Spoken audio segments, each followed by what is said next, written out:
Well, Windows recall still sucks, and every time we talk about Windows recall, you all love it, so get ready. Even privacy enthusiasts aren't always practicing what they preach. Firefox removes Do Not Track and more. Welcome to Surveillance Report 206, where we are dedicated to keeping you private and secure with the latest news in the past week. Thank you all for tuning in. I'm Henry from Techlore. I'm Nathan from The New Oil. We are still a very community-forward podcast, which relies on a lot of your support, including people on Patreon, LibrePay, and direct donations through Monero. Thank you all for your support so far. If you like this podcast and it gives you value, and we put a ton of time into this on the weekends pretty much every single week.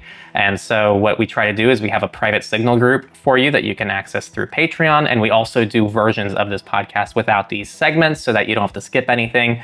And we also include a lot more of our banter and analysis on stories to go a little bit more beyond the story if you want to learn a little bit more about the way we think. So if you enjoy that, check it out on Patreon at patreon.com/surveillancepod. We also have LibrePay. Sadly, they don't allow us to do benefits on LibrePay, but you can still support the podcast there. And with Monero, you can join the Q&A, as you can do with Patreon, via XMR chat.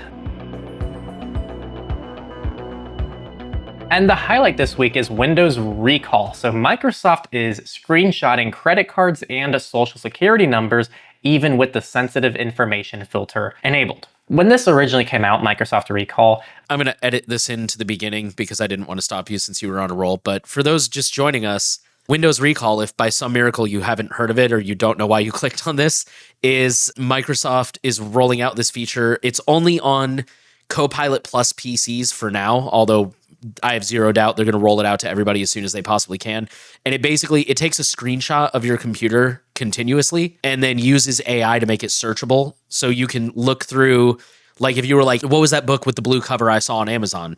Boom. It'll pull up when you were on Amazon and the book with the blue cover, things like that. The big concern was it was going to save your passwords and all your sensitive private information. And so what they did is they released a feature called Filter Sensitive Information, which by default, I believe is enabled, and it tries to encrypt this information. So it's not included in Recall when it collects literally everything you're doing all the time. So what this feature is supposed to do is it's supposed to stop recording of credit card numbers, social security numbers, or any other important financial or personal information. However, in the author's tests, this filter only worked in some situations, which were on 2 e-commerce websites, leaving a gaping hole in the protection that it promises. When they entered a credit card number and a random username or password into a Windows Notepad window, Recall captured it, despite the fact that they had text such as Capital One Visa right next to the numbers. And similarly, when they filled out a loan application PDF in Microsoft Edge, entering a social security number, name, and date of birth, Recall captured that as well. They also created their own HTML page with a web form that said explicitly enter your credit card number below, and the form had fields for credit card type, number, CVC, and expiration date. And they thought this might trigger Recall to block it, but the software captured an image of the form filled out, complete with all the data. They asked Microsoft for a comment, and the company responded by pointing me to part of its blog post on the preview Recall, which states, "We'll continue to improve this functionality, and if you find sensitive information that should be filtered out for your context, language, or geography, please let us know through Feedback Hub." We've also provided an option in settings that we encourage you to enable that will anonymously share the apps and sites you prefer to be excluded from Recall to help us improve the product. The author also said every time I opened the Recall app, I was asked to use a Windows Hello facial login, and the first time they opened the app, it insisted that I set up a Windows Hello biometric login using either my face or fingerprint. However, Windows Hello also allowed me to log in with a 4-digit PIN. They don't even need physical access to the PC. They were able to access the Recall app and view the timeline on a remote computer by using TeamViewer, which is a popular remote access application. We've spoken many times about this, and all of these episodes performed very well, so I know a lot of people saw this, especially in our audience. Recall doesn't look so hot for privacy and security, and pretty much most security researchers and experts are coming forward and saying this is by itself just not a great idea. The whole concept of trying to make a copy of every single thing you do in your computer leaves a record of everything you've done, much of which is very against a lot of security and privacy concepts that are designed to prevent this kind of situation. So it's just not really compatible with a lot of privacy and security models that we currently have and respect to try to keep people a little bit safer out there. I think Microsoft also has a big responsibility here. They're not taking that seriously. And while it's cool that they tried to release this feature, I think, and I don't know if someone wants to try to find the clip, but We even said, how's this going to work? when they announced this, we're like, there's no way this can actually recognize every single kind of personally identifiable information. And there's always the nuance of what is personally identifiable information. To someone, where they went for breakfast might actually be very sensitive information, depending on if they're in an abusive relationship or something like that. And Microsoft Recall won't have that kind of context.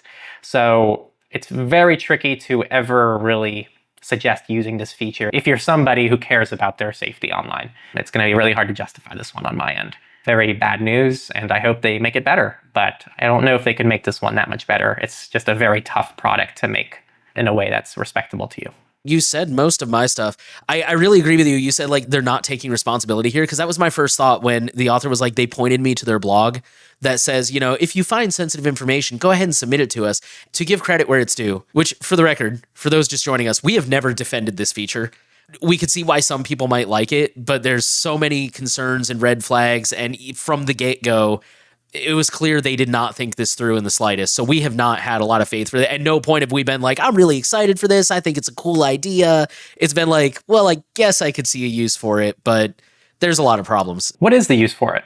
I mean, I've definitely had times where, because I don't save my browser history, which, I mean, to be fair, I could just start saving my browser history. I don't need recall.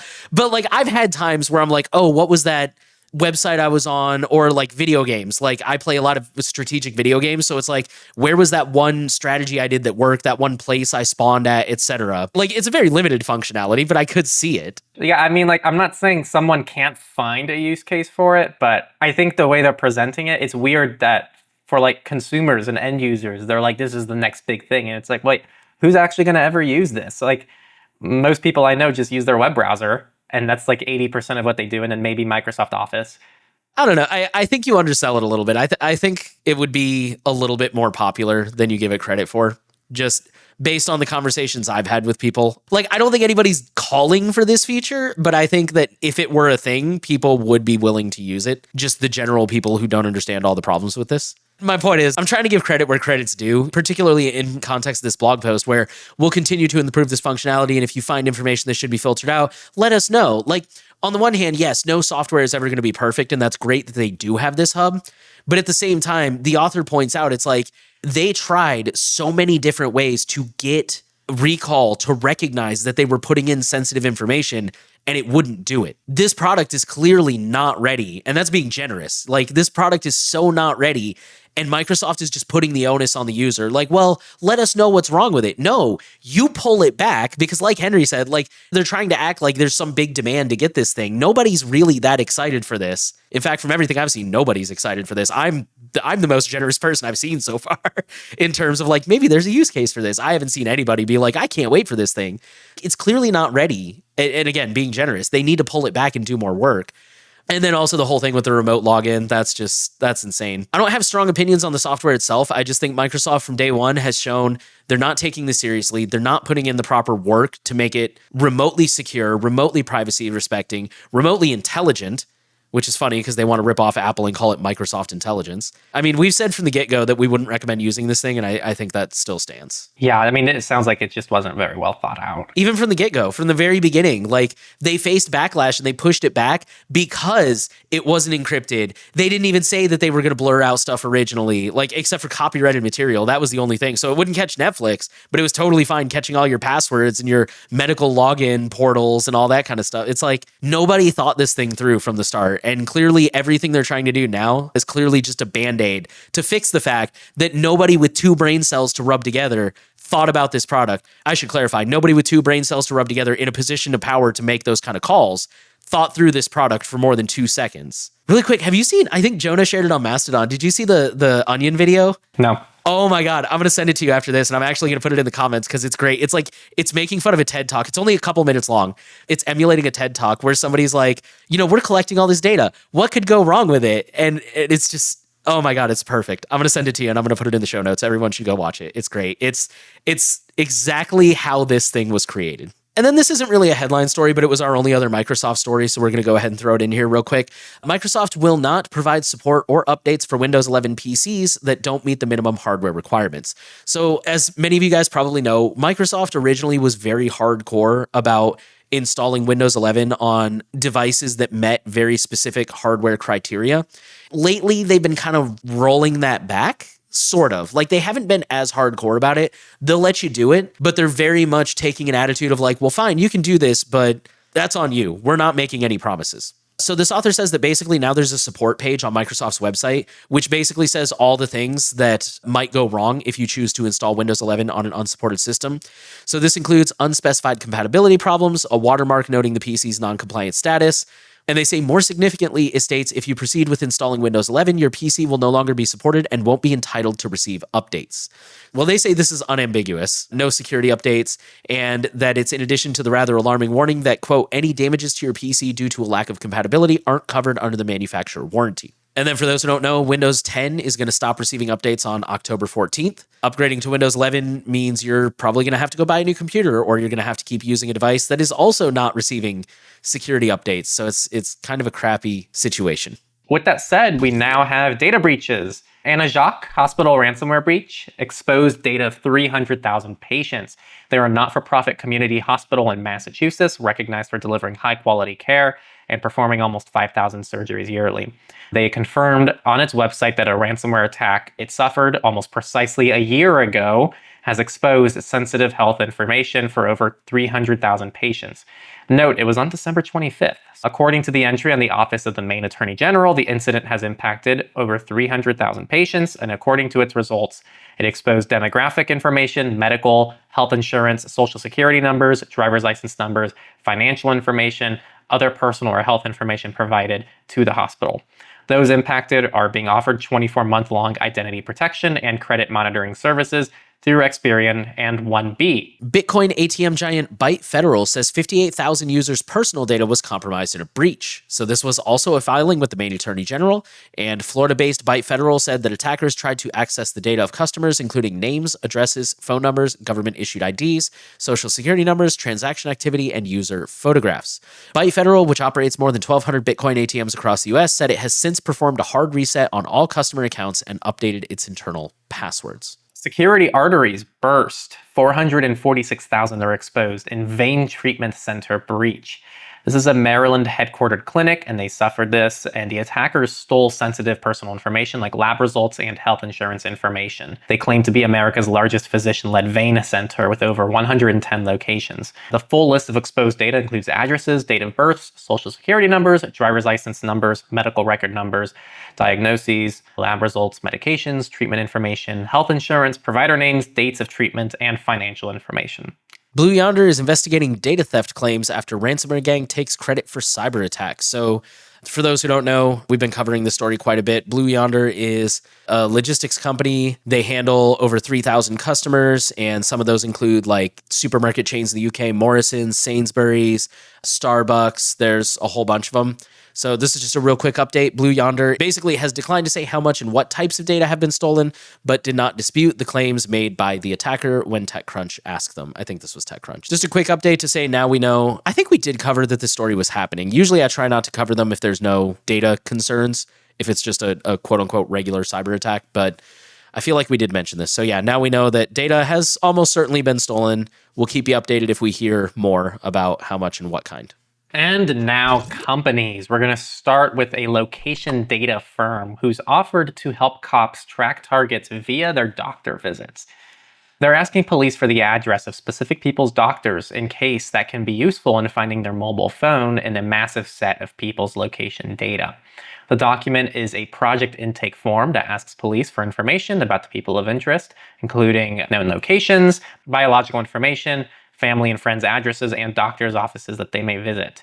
The company is called Fog Data Science, and its product uses location data harvested from smartphones, either through ordinary apps or the advertising ecosystem. And in 2022, the EFF revealed Fog had sold its phone tracking technology to multiple US agencies, including local police. In its 2022 investigation, the EFF found that they had billions of data points concerning more than 250 million devices, and users of that data can log into a map-like interface called Fog Revealed and interact with it. And what makes Fog different from other companies in the location data space is that Fog sells its tool for relatively cheap and to local and state agencies. The EFF found Fog sells the tool to highway patrols and county sheriffs for less than $10,000 a year. As a point of comparison, they found that the EPA and Vental, which is another company like this, cost $100,000 for 1 year of API access to their dataset. And our last company story comes from Yahoo, who has laid off their cybersecurity team and outsourced their red team under their new chief technical officer. The company has laid off or lost through attrition 40 to 50 people from a total of 200 employees in the cybersecurity team since the start of this year, according to multiple current and former employees who spoke to TechCrunch on condition of anonymity. And I have to give TechCrunch credit for this. They did point out Yahoo is a parent company of TechCrunch. The red team, which for those who don't know are they play the offensive side for the company. So their whole job is to try and act like cyber criminals and try to break into the system. And then when they find vulnerabilities, they report it to the rest of the security team and they fix it. The red team was eliminated entirely this week, and there have been at least 3 rounds of layoffs impacting the cybersecurity team this year specifically. The article does point out that other departments have also seen cutbacks. It's not just cybersecurity. And then they quoted a spokesperson here. Yahoo's security program has matured significantly over the past 7 years and is widely recognized as a world-class, industry-leading operation. As part of this evolution, we've made strategic adjustments, including transitioning offensive security operations to an outsourced model. This change reflects the sophistication of our program and enables us to concentrate resources on critical security priorities, maintaining the highest standards of protection for our users and platforms. We now have research, and we're going to start with some car stuff because researchers have found security flaws in Skoda cars that may let hackers remotely track them. So they unveiled 12 security vulnerabilities impacting the latest models of the Skoda Superb sedan at Black Hat Europe this week. And this is after they disclosed 9 other vulnerabilities affecting the same model.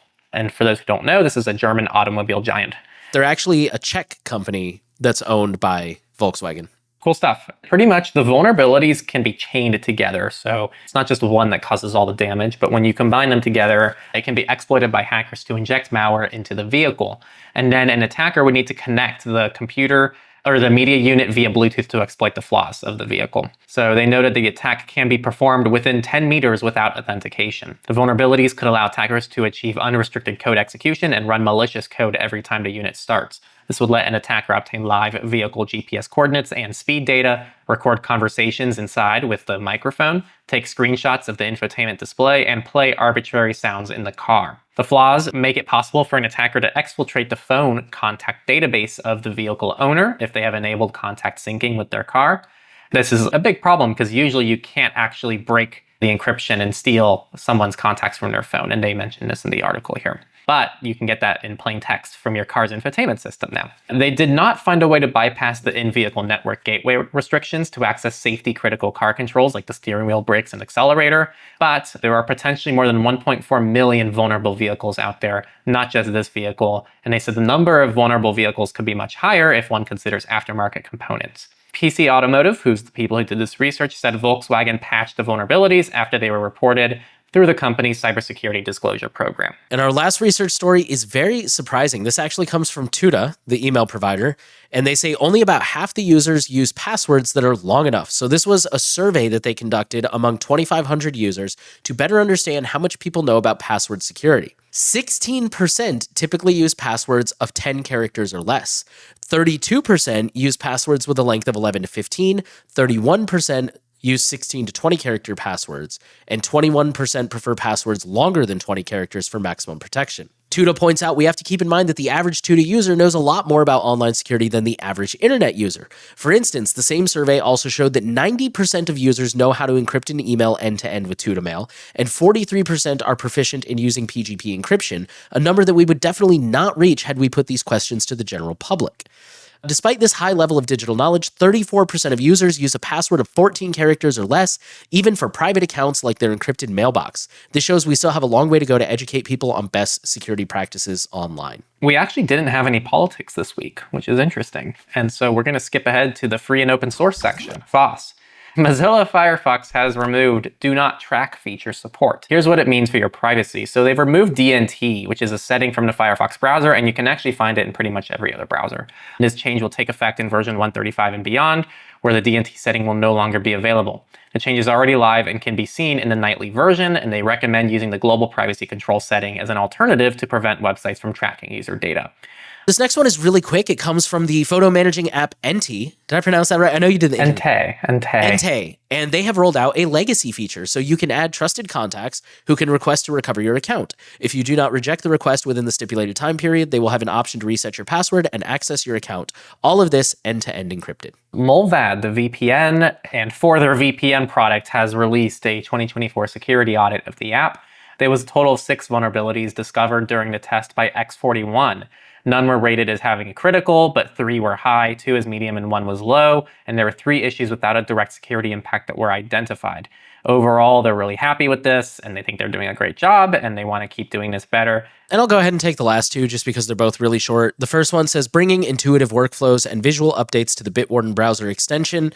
There's not really much to say. Bitwarden has updated their browser extension and also their Windows desktop app. Yeah, if you're a Bitwarden user, don't freak out. You can read the article if you want to know more about that. And then Linux kernel 6.12 will be LTS, supported for multiple years. So LTS is long-term support. So basically that'll be the latest kernel version that gets all the security patches, but will also be really stable. This really more applies to people who like self-host or do a lot of stuff like that. But, you know, it was kind of security related, Linux related, so figured we'd throw that in here real quick. And there were also no misfits, which means I will now go into the outro. And again, to recap, Windows recall still has not changed and still has problems, and we're still concerned about it. Privacy enthusiasts at Tuda aren't practicing what they preach. Unbelievable. Firefox removes do not track, and quite a bit more. Again, this podcast is largely supported by all of you. We really appreciate your support, and we really couldn't do it without you guys. We do have a lot of sponsor offers that we've had to shut down, and the only reason we can do that is because of all of you who keep us independent. So thank you so much. It results in the best podcast at the end of the day. So if you want to support this podcast and it brings you value, check us out on Patreon at patreon.com/surveillancepod. We have a private Signal group you can join. We also have Q&A that you can join. And you can also get VIP versions of these episodes, which have a lot more banter and a lot more content if you want to learn a little bit more and get some more insight into other things that we're thinking about stories. We also have LibrePay, and you can also join the Q&A and or just support us through Monero via XMR chat, or we just have a Monero address that you can send directly to. And we see your tips, and we've been seeing them quite a bit. So thank you, everybody. We got 3 XMR chat tips this last week. So thank you all for doing that. And if you don't want to contribute to us via a paid avenue, there's always the free way of just sharing the podcast, educating the people around you about digital rights, privacy, security, and all that good stuff. Maybe sending a story here and there. We also have our clips channel if you want to send a specific story in a short form content. And I think that's all I got. We'll see you next week, and thank you for tuning in.